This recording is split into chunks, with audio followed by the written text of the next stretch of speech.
মনু মিয়া একটি সাধারণ নাম, কিন্তু যার জীবন ছিল অসাধারণ সেবার নিদর্শন।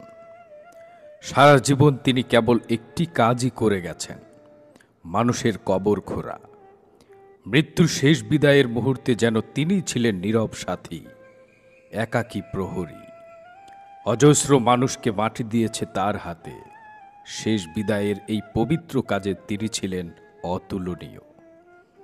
গ্রামের মানুষ জানে, যখনই কারো মৃত্যু হতো সবাই প্রথমেই ডাকত, মনু মিয়াকে খবর দাও। যেন মৃত্যুর পর জীবনের শেষ দায়িত্বটা তার হাতেই সবচেয়ে নিরাপদ।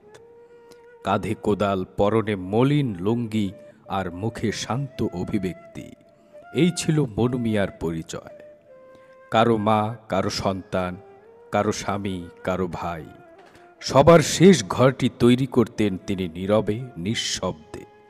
অথচ কখনো কোনো তিক্ততা, ক্লান্তি বা অভিযোগ ছিল না তার চোখে মুখে। আজ তিনি নিজেই চলে গেলেন, মনু মিয়া আর নেই।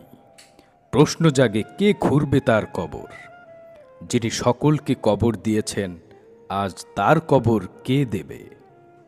এই প্রশ্নে যেন কেঁপে ওঠে আমাদের বিবেক। একজন মানুষ যিনি সারা জীবন কেবল দিয়েই গেছেন, শেষবার নিজে নিতে পারলেন না কারো সেবা।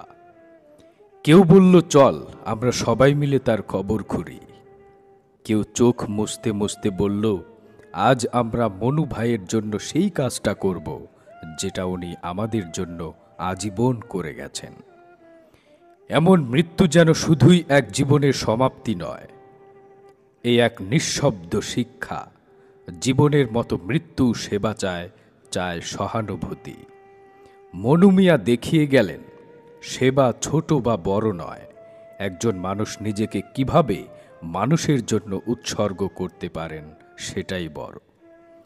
তার কবরের পাশে দাঁড়িয়ে বাতাসও যেন আজ থমকে গেছে। সেই মাটি যেটি তিনি বারবার খনন করেছেন অন্যের জন্য, আজ তাই তাকে নিজের কোলে তুলে নিল। হয়তো পরপারে কেউ একজন অপেক্ষায় ছিলেন এই মনু মিয়ার জন্যও এক শান্তির ঘর বানাতে, যেমন তিনি আমাদের জন্য করেছেন এপার জীবনে।